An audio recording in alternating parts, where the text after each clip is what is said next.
Howdy and welcome. You are listening to A Mom's Guide to Wine, short stories, something to get you through our season hiatus.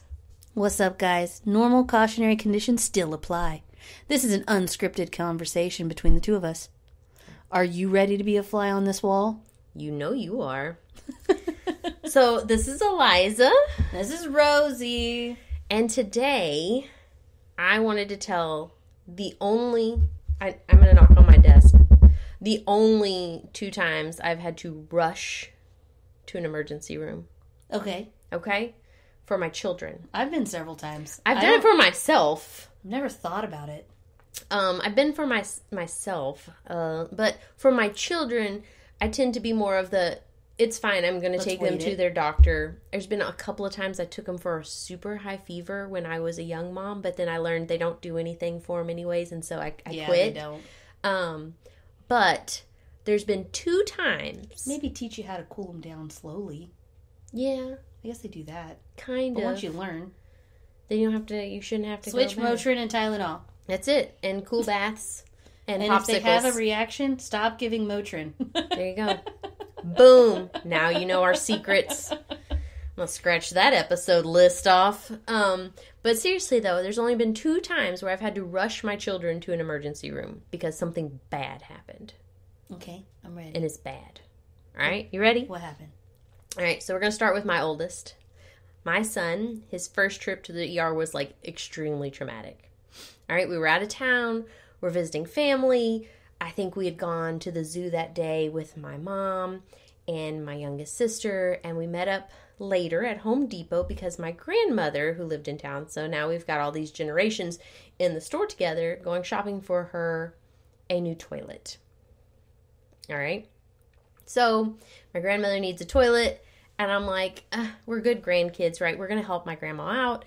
We're not installing the toilet. Even grandmas need a poop. Even grandmas need to poop. And I don't even know why we were buying a new toilet. I'm not sure if she was remodeling. I don't remember the story. I just remember being in Home Depot and it needing to be about a toilet. That's it. That's all I know. I think our world just revolves around shit. It does. So, we're buying a toilet. And, but you needed the whole family there. The whole family is there. Me, my now ex-husband, my son, who was about 16 months, maybe almost 17 months at the time. He's a little guy. He's a little guy. He's walking, he's talking, little guy. My youngest sister, who was, I did the math earlier, was about 8 at the time. So I had him when I was 19. Y'all can do the math now because math is hard. So my grandmother and my mom. Okay. So there's a crew. We're a crew in Home Depot, and we are toilet shopping. And I'm sorry. Okay, I'm ready. We're toilet shopping. I'm sorry. And I think at this point we're standing in the toilet section, and we're looking at toilets. Okay, because we hadn't actually picked out a toilet. I hope so. You're toilet shopping. We're toilet shopping. So we're standing in the row. How many times have we said toilet? I feel like a little kid. I'm like, it's like saying duty. You just want to find ways to put that into a sentence. I do it all the time at work. If I can find the way to use the word duty, I'm doing it. Anyway, toilet shopping. So, I'm sorry. I do apologize. I have had a glass of boxed wine, and that might be half the problem. I have not. I'm sober. I can watch her. So, we are toilet shopping, and we're looking at the toilets, and my son's 16 months, right? And so my youngest sister, being the sweetheart she is entertaining him. And she doesn't want him running around the store because we're good people and we don't let our childs be maniacs in the store.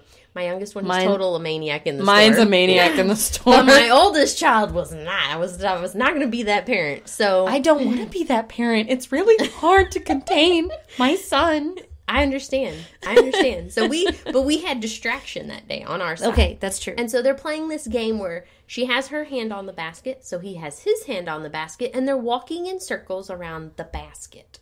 Fantastic. He's happy.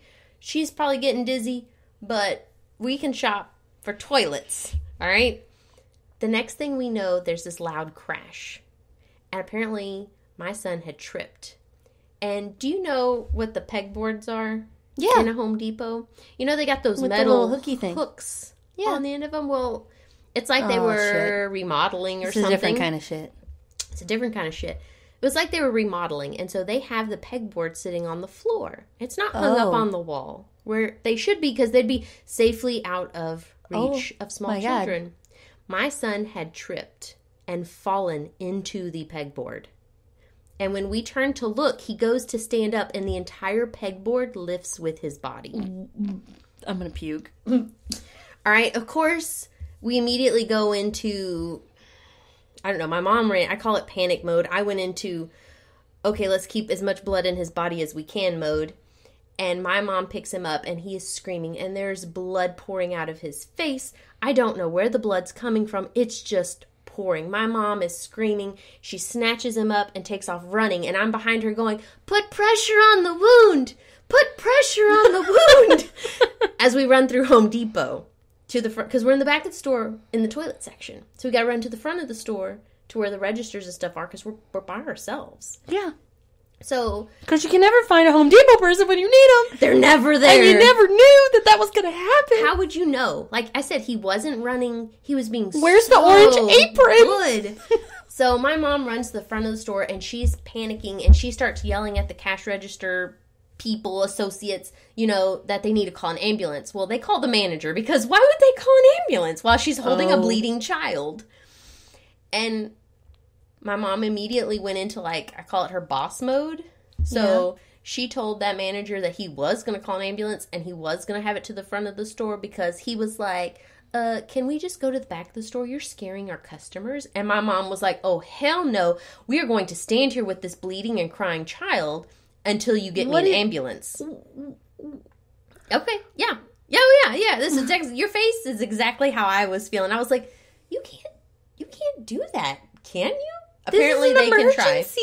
So he did call an ambulance for us, because this is before the time of everybody having a cell phone, right? Because this is 2007, who knows, 8, somewhere in there. Let's go with that.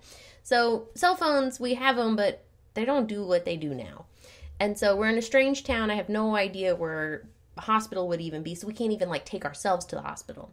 Well, during this time, we managed to realize that the bleeding is coming from my son's eye. Okay. So we've narrowed it down. It's not his entire body. It's not his entire face. It's just one eye. Okay. So we're holding pressure on his eye, because I'm concerned his eyeball's going to fall out. That's just where my mind went. I don't want his eyeball to fall out. And he fell on the shelf. Yeah. So an ambulance comes, rushes us to the nearest hospital, which I can't even tell you the name of the hospital, because I don't know where I was. I was in a different city. And they get us upstairs. Long story short, they check his eye. Thank God the hook did go into his eye, but it hooked perfectly under his eyelid. And so when he lifted, the shelf came up with him, because the hook was caught under his eyelid, and it cut his eyelid. That's it. He had a major scratch on the inside of his eyelid. I think we can call it a laceration. They didn't require stitches. He got antibiotic ointment to treat for, and I think he got a tetanus shot because it was metal, right? That's it.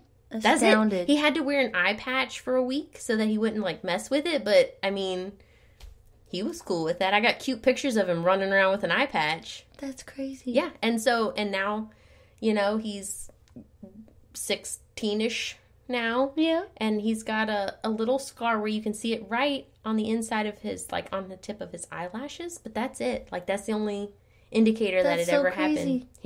Thankfully, the scar flattened as it healed, and that's it. That's it. I wish my really traumatic moments ended that well. It was full panic, and it was full what the fuck are we going to do now? What is happening? What is happening? And like I said, and it's a head wound, right? And they just bleed. And you think I've gotten lots of head wounds. You think it would be really bad, but thankfully it was just a scratched eyelid. Well, there you go. That's it. That's it. Thank goodness. I know, right? So, yeah. And that's the long story short version, okay? There was lots of choice words between the manager and us at Home Depot, and then choice words that happened after, and lawyers and stuff like that. So if your child or you gets injured, just FYI, in a major department store, they're not willing to pay for anything. Even though you didn't do anything wrong. I'm sure it wasn't even that expensive. I mean, on the grand scheme of things. Well, on the grand scheme of things, it wasn't. But it's the fact that I'm like, so my insurance will cover most of it. I want you to pick up the rest. It's probably like no more than $1,000. I think it was just over $1,000. I think it was like $1,200 because we went and got an eye exam too. Just pay it and move on. No, we had to threaten with lawyers, and then we had to get a lawyer to call them and be ugly. But that's a story for another day. So, but that was... Ethics. I know, right? That was my first ever emergency trip to the ER. That didn't involve me. I want to point, that did not involve me. I've been on my own way too many times. So, my daughter, however, she's special. She really is. Thankfully, we did not... I'm trying to find the right words to describe her. She's a nugget of joy. But her first ER trip was not as traumatic, but it just ended up being a, oh my God, are we ever going to leave here moment? So it's just how it was treated in the moment. Yeah, because I mean, it was, I think it was an emergency. Was it a slow-paced hospital? The whole thing was way too slow-paced. The whole thing. So, you have to understand that even as a young child, she was very mouthy. Everything goes in her mouth. Actually, I still think to this day, and she's a teenager, things still go in her mouth. She's just mouthy. I don't know. She's just mouthy. I mean, I guess you get puppies like that. Yeah. So she's like a mouthy, like a puppy, but she's mouthy. And not like sassy, not mouthy. biting her hands, but her hands, yes. Yes. Okay. Everything goes in her mouth. And so one of her favorite things to do, what I call it, is chipmunking. So, chipmunks will shove things in their cheeks and they get big old bloated cheeks because they stuff so much. She did that all the time. But it was with different things. So one time mostly it was with rocks. Like she would walk around and pick up little rocks and chipmunk with them. And you'd walk up to her and you'd be like, spit those rocks out. And she'd go, bleh, and spit all the rocks out, right?